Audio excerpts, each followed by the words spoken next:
Bonjour les gens des Hauts. Aujourd'hui nous sommes à Lille pour l'un des vides-greniers les plus importants d'Europe. Vous allez découvrir à travers les passionnés que je vais rencontrer l'histoire du plus grand événement des Hauts-de-France. Avec plus de 2 millions de visiteurs à la recherche de la bonne affaire, il n'y a pas de festivité qui égale celle de la Grande Braderie. Alors, bienvenue dans le monde de la Chine. Et non, pas cette Chine-là, la Chine, la brocante. Allez, sommaire. Je vais aller à la rencontre des acteurs de l'ombre de cette grande fête, les placeurs de la braderie. Jackie la brocante va me faire découvrir qu'il a plus d'un tour dans son sac. Avec Frédéric Dumont, le tas de moules fera son grand retour au cœur de la braderie. Marcel et son orchestre improvisera un concert dans le Vieux-Lille. Et tout de suite, Elodie va me conter l'histoire de la braderie. Ensuite, j'irai à Saint-Sauveur pour une rencontre inattendue. Hey! Ça glisse pas. Au départ, la braderie de Lille était une simple foire qui aurait démarré au XIIe siècle. Au XVIe siècle, des domestiques obtiennent le droit de vendre les objets usagés de leur patron. Aujourd'hui, c'est devenu le temple des chineurs et des brocanteurs où tout s'achète et tout se vend. Élodie Devrière, passionnée d'histoire, va me guider au fil des siècles et des rues de Lille afin de m'expliquer comment et pourquoi la braderie de Lille est devenue l'événement le plus important d'Europe. Petite dédicace au Sphinx. Les brocanteurs de l'esplanade du Champ de Mars sont les premiers à investir leurs emplacements. On y trouve de tout, du livre de collection à la taxidermie, en passant par des objets vintage improbables. Je démarre ma balade dans l'un des repères préférés des chineurs, toujours en quête de la bonne affaire. Bonjour Élodie. Bonjour Camille. Vous allez bien? Très bien. Ouais. Alors aujourd'hui pour vous c'est un jour de fête, c'est la braderie, je sais que vous êtes une grande passionnée de la braderie. D'ailleurs, ma première question, la légende raconte que des domestiques au XVIe siècle ont eu l'autorisation de vendre les objets de leur patron. Alors c'est vrai ou c'est faux? C'est une légende urbaine? Ce qu'on sait de façon sûre et certaine, c'est que la tradition de vendre des vieux objets s'est vraiment développée plutôt qu'au 19e siècle. Au 19e, d'accord. Au 12e siècle, on vendait que des produits neufs. Il faut savoir que Lille a toujours été une ville de tradition marchande. Et donc au XIIe siècle, il y a des travaux qui avaient eu lieu pour canaliser la Deule. Ça permettait aux bateaux d'arriver en plein cœur de la ville. Et donc s'est développée une foire commerciale qui était vraiment importante parce que les commerçants extérieurs à Lille avaient exceptionnellement droit pendant cette période, fin août, de vendre en étant exemptés de taxes. Où avait lieu la braderie à l'époque? Historiquement, la braderie elle a vraiment toujours eu lieu au cœur de la ville, c'est-à-dire sur l'actuelle Grand Place. Donc ça a commencé là parce qu'on était tout près de l'actuel Vieux-Lille où arrivaient les bateaux pour vendre. Donc la braderie s'est développée là pendant très très longtemps, vraiment dans ce secteur-là. Et finalement, elle s'est étendue à des secteurs comme celui-ci, quand même de façon assez tardive. Et les gens venaient déjà partout d'Europe pour venir à la braderie de Lille ou c'était vraiment cantonné à l'époque aux Lillois, à la France ou au Nord? C'est resté très longtemps une foire, vraiment une braderie d'intérêt quand même avant tout régional. Donc on venait un peu de Belgique aussi évidemment, mais ça s'est développé en fait vraiment au début du XXe siècle avec l'arrivée, même à la fin du XIXe, avec l'arrivée des premiers trains qui venaient spécifiquement pour ça. Ça s'est développé à partir vraiment des années 80 parce que Pierre Mauroy était maire de Lille et est devenu Premier ministre en 81. Et alors lui, il a ramené des tas de journalistes parisiens qui ont commencé à parler de la braderie. Ça devenait très branché, etc. Et donc l'envergure internationale a commencé à se développer dans les années 80.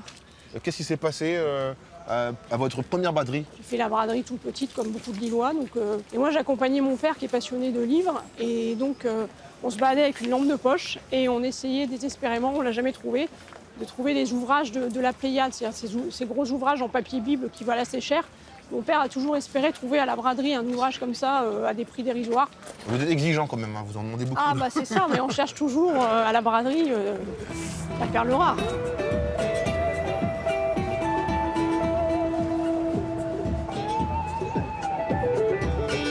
Comme quoi on trouve de tout à la braderie. Voilà, vous voulez pas l'acheter, ça vous intéresse pas, Élodie? La chaise, une chaise érotique. Chaise érotique. C'est une vraie chaise érotique? C'est vrai? Et vous la vendez combien du coup? 69 €. Non, ouais, 69, ouais, tout à fait. Ouais.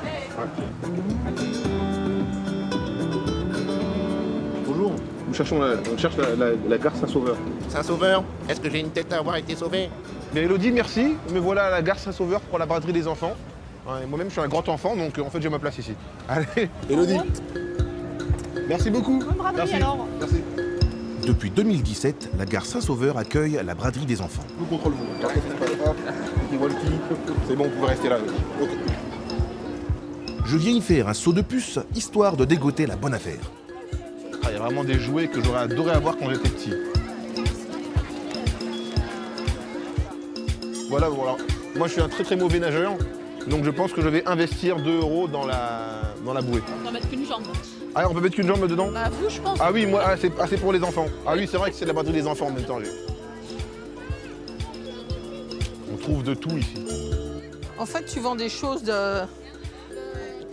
à toi, mais quand tu étais plus petite, plus jeune. Martine Aubry. Oui. Ah, La bonjour. seule, l'unique, la vraie. Bonjour. Bonjour. Comment Camille. allez-vous? Comment allez-vous? Bah, très bien, Ça très va bien. Vous achetez des... Alors non, je déambule dans la braderie avec les Gendéo et c'est un grand honneur pour moi de vous avoir dans l'émission les Bah, Gendéo. moi, je suis contente de vous rencontrer. Voilà. Et pour Pareillement, cette belle pareillement. émission. Alors je vois là, il y a le jeu des 5 secondes, le jeu de la rapidité d'esprit et de la parole. Oh là là. Je suis sûr de perdre contre vous. Oh non.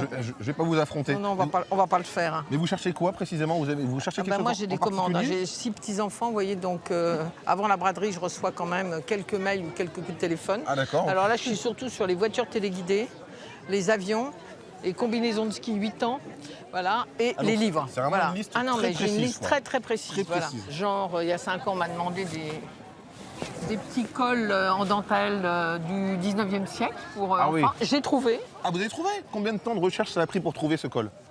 J'ai pris une journée et demie, mais j'ai trouvé. Ma mère, il lui manquait pour son lustre en cristal, j'ai trouvé le même. Et combien vous en avez fait au total à peu près? 25, 30, une trentaine. Ah oui, donc c'est... Oui, malheureusement, vous voyez, derrière, il y a l'âge et tout ça. Ah mais ça fait pour tout le Voilà. monde, hein, le temps passe Voilà, pour tout le monde. voilà, donc une trentaine. Et sur 30 ans de braderie, est-ce qu'elle a changé, elle a évolué? Oui. Il y a 30 ans, c'était un peu ce qu'on retrouve aujourd'hui. Après, ça a évolué vers beaucoup plus de commerçants non sédentaires qui venaient vendre des pulls péruviens qui s'installaient sur, j'ai rien contre les pulls péruviens, mais sur 100 mètres, des affiches de cinéma qui s'étalaient sur. Donc là, on est revenu en arrière à l'occasion des problèmes de sécurité et de terrorisme. On a demandé finalement de revenir à ce qu'était la braderie depuis Revenir à l'essentiel. le quoi. XIIe siècle, c'est-à-dire ce sont d'abord les Lillois qui vendent leurs affaires et les commerçants de la ville, et ensuite bien sûr les brocanteurs et les antiquaires qui sont toujours plus nombreux à venir à Lille et que viennent chercher beaucoup de bradeux qui viennent de partout en France ou de l'étranger, puisqu'on a beaucoup d'étrangers. Et la braderie des enfants, c'est tout récent? Oui, et c'est une idée d'un Lillois. Les Lillois, ils sont super, ils ont toujours des idées. Hein. Bah écoutez, Merci. Martine, merci beaucoup. Moi, ça m'a fait vraiment Merci. plaisir de vous rencontrer. Pareillement. J'espère qu'on se recroisera peut-être dans la braderie. Ah bah, et j'espère que vous allez j'espère trouver surtout ce que vous cherchez. Super. À Allez, bonne bientôt, braderie. Camille.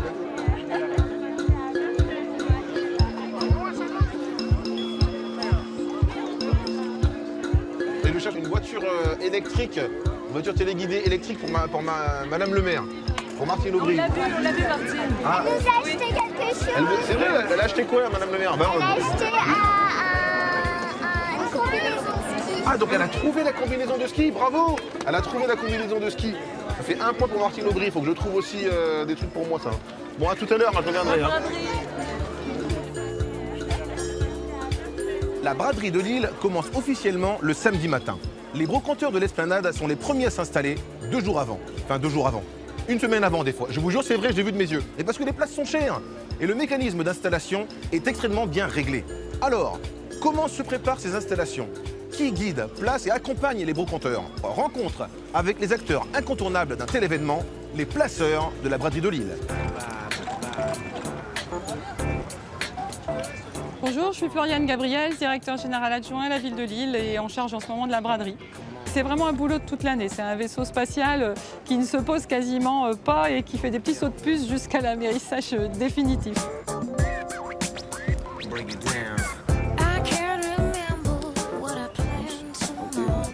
On est plus de 3000 fonctionnaires en place, hein, dont 650 agents municipaux qui sont complètement décalés de leur métier habituel, mais qui se sont investis voilà, à titre personnel et spontané pour pouvoir nous aider dans ce dispositif.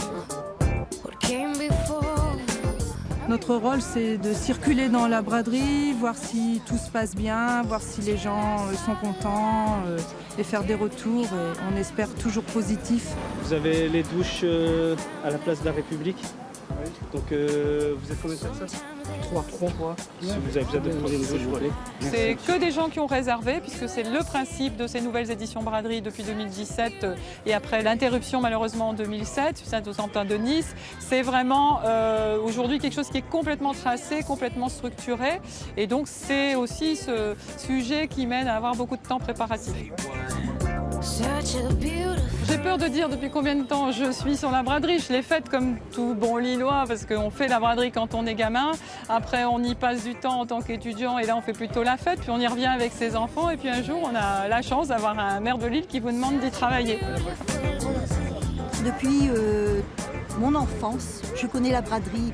Je connais de la braderie les frites-moules, la foire, la brocante, la nuit, puisque la nuit, on brade et on vend. Et je veux dire, c'est une bonne ambiance. La braderie de Lille, c'est également la foire au manège pour les grands et les petits.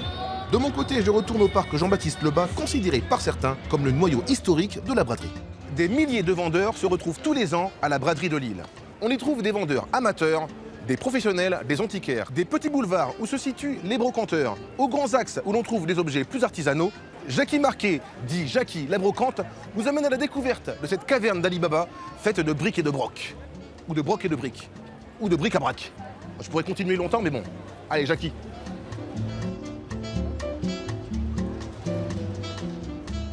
Bonjour monsieur, vous êtes Jackie? Jackie Marquet? C'est pas vous, Jackie Marquet? Jackie Marquet. Ah, Jackie Marquet, le seul, l'unique, le vrai. Enfin. Maître Jackie. De braderie, là, ça fait combien de temps?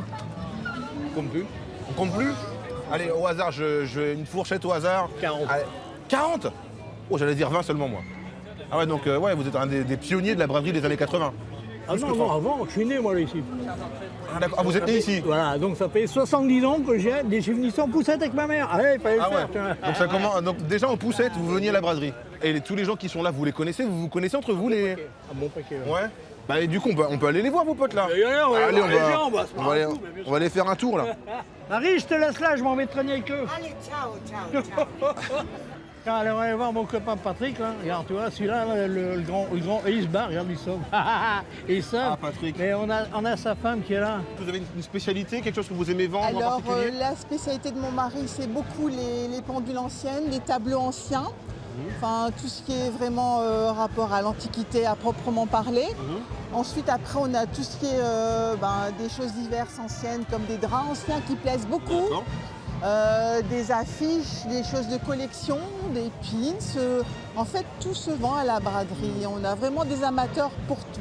Allez, on continue. Allez, Jackie, guide-moi. On retourne un petit peu dans le berceau, là, tu vois. Là, on est dans le berceau, voilà. Bah, bon, voilà, là, c'est les gens, c'est du particulier, c'est marrant. Bonjour monsieur, vous connaissez Jackie? Vous connaissez Jackie? Ouais, Jackie, je le connais, je le filme depuis qu'il est petit, regarde. Ah, d'accord. Bonjour Benjamin. Combien d'années de braderie, Benjamin? Ouais, 18e. Et en 18 ans, vous avez vendu combien de choses? Ah, quelques camions. Ah oui, quand même. Ouais, quand même. Hein. Et vous faites que la braderie? Vous êtes un vrai brocanteur ou... Non, je fais ça pour le plaisir. C'est vraiment pour le plaisir? Ouais, c'est du vide-grenier pour le plaisir. C'est un peu le meilleur quartier ici, le meilleur coin pour la braderie. C'est pas le meilleur quartier, c'est le noyau. Ah, c'est le noyau, d'accord. Ça a toujours été le noyau aussi. Ouais. Il faut arrêter de dire que c'était là-bas, là-bas, là-bas. Moi, c'est pas vrai. J'ai connu ici, il n'y avait rien à l'Esplanade. C'est vraiment Jean-Baptiste Lebas. Voilà. Et les gens de l'Esplanade, c'est les gens qui étaient ici quand on a fermé le parc.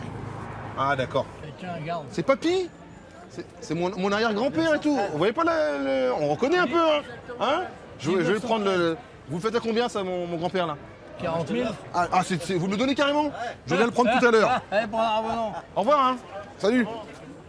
Oh, ben, à tout à l'heure. Alors maintenant, les amis des géants, c'est ça qu'on va voir? On va faire un tour sur les amis des géants. Et c'est le Manchou, là. Et dépêche, les gens vont se barrer. Allez, on y va. On va les faire chier. Ah, bah voilà. Le gros porteur, là. Vous cherchez. Ah, je te cherche. Je cours après n'importe quoi. Ça va? Ça va, Jacques? Ouais. Ça veut dire quoi être ami des géants? Alors donc nous sommes pour le patrimoine lillois et nous sommes là pour les géants qui sont importés par les Espagnols qui nous ont ramené ça. Ça vous passionne depuis tout petit? Pas depuis tout petit. Une fois que je suis arrivé à la foire de Lille et j'ai vu les géants, j'ai dit tiens je vais porter. Et puis depuis ce temps-là, voilà. J'aimerais bien voir une démo moi de la danse. On va appeler Anthony, t'inquiète pas. La danse des géants, je sais pas comment ils dansent les géants. Et ce sont les gens des hauts. Ce sont les gens. Ce sont les gens.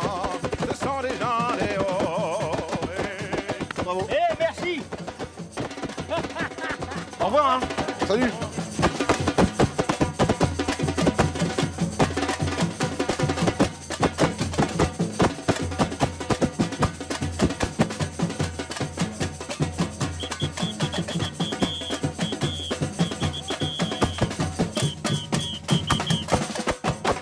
Jacques, quel est l'objectif de l'assaut en fait? C'est promouvoir la culture brésilienne à travers la danse et la percussion. En gros, aussi faire la teuf. D'accord. Et vous êtes brésilien du coup? Ou des origines ou même pas? Non, brésilien, mais posso falar portugais. Ah mais comment ça se fait que vous parlez portugais? Ah ouais. Ah d'accord. Et tous les ans, vous venez à la braderie faire la fête comme ça et ambiancer un peu? Ouais, tous les ans. Ok, d'accord. Donc tous les ans, il y a une séance de cardio ici, gratuite. Exactement. Pour ceux qui veulent venir. Ici, partout. Partout, même toute l'année, on fait Et vous êtes combien dans l'assaut? On est 150. Et donc vous les formez à la musique ou alors les gens arrivent, ils ont déjà des bases de musique On les forme. D'accord. On les forme et après c'est parti.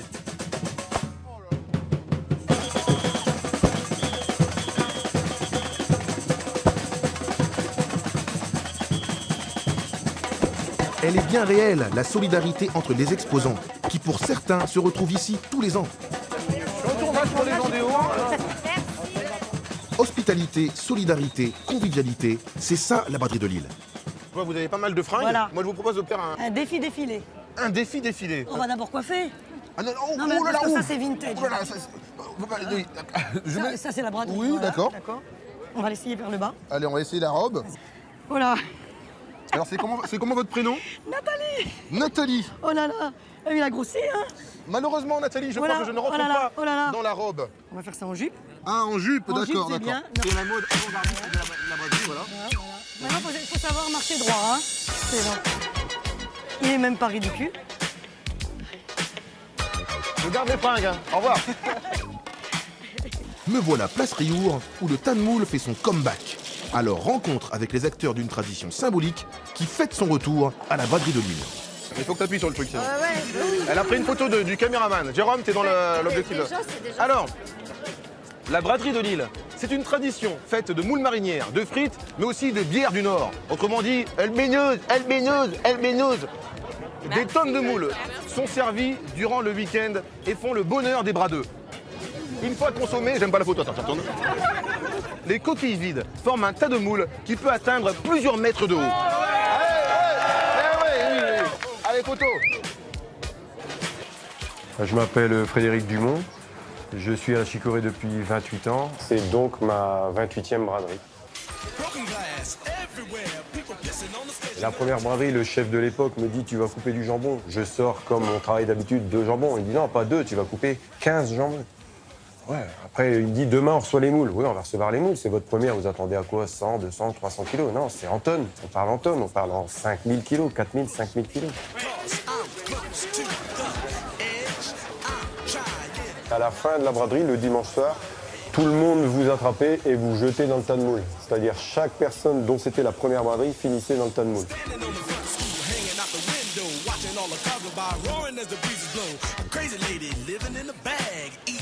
Pour moi, la braderie, si on devait la résumer en 2 mots, c'est les moules et les bradeux.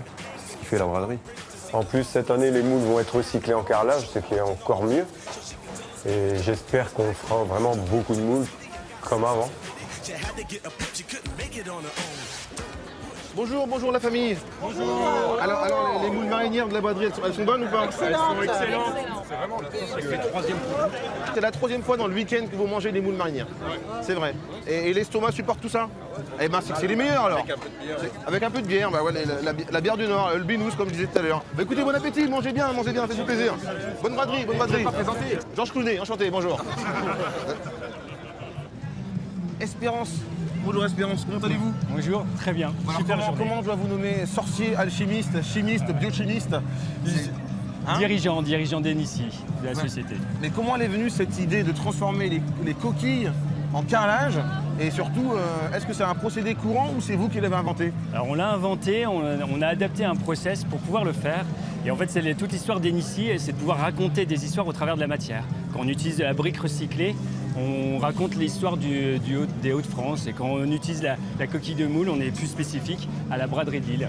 Aujourd'hui, on produit du carrelage, on produit déjà du carrelage à base de pierre bleue et des tabourets avec du marc de café ou de la brique. En tout cas, moi, je tiens à vous féliciter pour votre initiative éco-citoyenne. Bravo, et je souhaite le meilleur à la start-up, en tout cas. Merci beaucoup. Merci Espérance, merci beaucoup. Merci.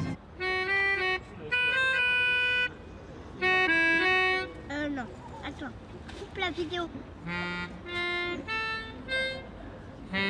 Alors que les fêtards vont se coucher, le dimanche matin est l'occasion pour les premiers chineurs de profiter du calme. Rendez-vous sur le parvis de la cathédrale Notre-Dame de la Treille pour la suite de mon immersion. Nous sommes dimanche matin, deuxième jour officiel de la braderie. L'île s'éveille. Pour certains, l'île s'endort, oui, parce qu'on peut faire la fête jusque tard à la braderie. Moi, je me suis couché tôt, pour rester en forme pour vous, les gens des Hauts. Pour rester en forme pour vous, les gens des Hauts. Allez, c'est parti, on y va.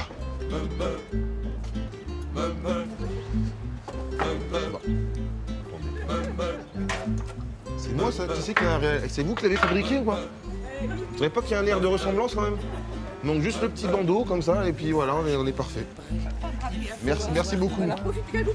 Bah écoutez, ça devrait le faire. Merci. La Libye ne fait pas l'âne. Telle est la devise de Marcel et son orchestre. Franck Van de Castel va nous expliquer pourquoi la braderie est un événement incontournable pour les musiciens locaux. Vous allez découvrir que durant le week-end, de nombreuses scènes improvisées sont organisées un peu partout dans les rues de la ville. Vraiment fait pour la semaine prochaine. Salut les gars. Eh oui, Marcel et son orchestre. En chair et en os. Ça va les mecs? D'ailleurs, il y a des membres du groupe qui ne se sont pas réveillés, visiblement. Ils dorment encore là, je crois que tu vas pas les avoir avant 14h. Alors 3 c'est suffisant pour mettre l'ambiance. On devrait pouvoir faire un truc. Donc il faut se mettre en tenue quand même pour ça, non? Ah ouais, mais on n'a rien là. Métamorphose. Ouais. Vous avez vu ça? Métamorphose. Avec les instruments, voilà la guitare, les instruments, même le soleil qui est arrivé. Bon alors les gars, 25 ans de carrière, c'est énorme. Ça fait combien d'albums ça en 25 ans là? Ça fait au moins 7-8 albums, ça fait au moins une paire de DVD, des albums live. Enfin, voilà. Et vous êtes de la région, c'est à Boulogne-sur-Mer. On est né à Boulogne-sur-Mer, à Babylone-sur-Mer, dans le Pas-de-Calais. Et comment vous êtes rencontrés? À l'époque, c'est dans le quartier? Quand on s'est réunis, c'était pas autour de la musique, c'était plus autour de la déconne, l'envie de faire un peu n'importe quoi, enfin du moment que ça nous faisait rire. Ce qu'on avait en commun, c'était Flux Glacial, les Black Carambar, Charlie Hebdo, l'Écho des Savanes, etc. quoi. Et puis les Monty Python, les Marx Brothers. Donc au départ, on voulait plutôt faire là-dessus, mais après, effectivement, on était fans de punk, de reggae, de plein de choses. Donc au final, c'est un mélange de tous ces univers réunis dans vous tous et c'est devenu musical au final. La braderie, ça vous évoque quoi, vous? Bah, je crois que c'est les premiers concerts Marcel. Je crois que la première fois où on a joué à Lille, c'était la formation, quoi. Ah ouais, carrément, ouais, c'est ça. Puis jouer dans toutes les conditions, au départ dans les bars, et puis après dans le métro, à République. C'est comme une fête de la musique avec d'un seul coup des millions de personnes dans la rue, quoi. Donc tu joues devant un maximum de personnes, c'est assez génial. Quoi. Oui, puis ce qui est sympa, c'est que ça se fait un peu n'importe où, sur un coin de trottoir, à la porte d'une maison. N'importe qui, on peut passer avec une guitare, s'intégrer dans un bœuf, et c'est ça qui est sympa. Ça vous est arrivé déjà, vous, j'imagine? Bien sûr, on a fait des milliers de fois. Non mais à un moment où toutes les audaces sont permises, ça permet plein de choses, quoi, des rencontres, et puis c'est super. Vous avez été dépassé un moment par le succès, parce que c'est quand même victoire de la musique. Bien sûr. C'est quand même énorme. Bah ouais, une nomination, ouais, c'est clair. Bah je crois que, d'ailleurs, on n'a même pas pour ambition au départ de faire des disques, c'est le public qui venait à nos concerts, qui disait ça serait bien qu'il y ait un peu quelque chose. On a lancé une souscription, et contre toute attente, il y a je sais plus combien de personnes qui ont donné du pognon pour qu'on puisse rentrer en studio, quoi. Et comme il n'y avait pas assez pour qu'on se barre au soleil, on a fait un album. Maintenant, vous avez gagné assez de sous pour partir au soleil des fois. On le fait des fois. Dans le pire des cas, le soleil vous suit. Tellement vous êtes balèze, les gars. C'est fou, ça. Des fois, on va à Berck, tout ça. Écoutez, merci les gars. Moi, ce que je vous propose, c'est de faire une petite scène à improviser, un petit concert improvisé. Ah ouais, d'accord. On va mettre l'ambiance dans le Vieux-Lille. On va tenter ça. Allez, c'est parti. C'est parti. Un petit concert improvisé dans le Vieux-Lille avec Marcel et son orchestre. Et un public en délire. Allez, 1, 2, 3, musica, les gars. Ensemble.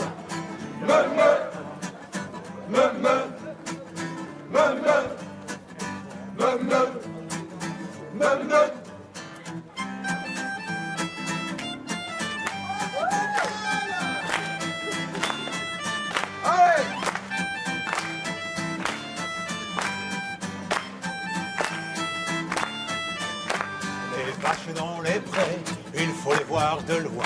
Elles broutent plein de l'herbe et puis des fois du foin. Elles sont belles avec les mouches qui les aiment, qui leur chient dans les oreilles et aussi dans les yeux. Me font les vaches font me font les vaches font me. Eh bien, merci d'avoir suivi ce programme. Vous pouvez le voir en replay sur notre site françois.fr et suivre la suite de nos aventures sur notre page Facebook. Pour ma part, je vous donne rendez-vous la semaine prochaine pour des rencontres riches en émotions et en découvertes légendaires. Et d'ailleurs, à bientôt!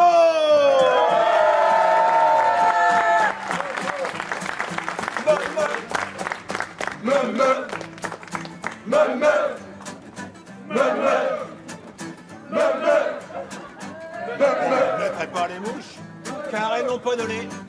Et puis que les treilleuses, ça ne sait pas voler. Les vaches qui n'ont pas de lait, on leur coupe le kiki. C'est ce que t'as chez McDo. Et puis bon appétit.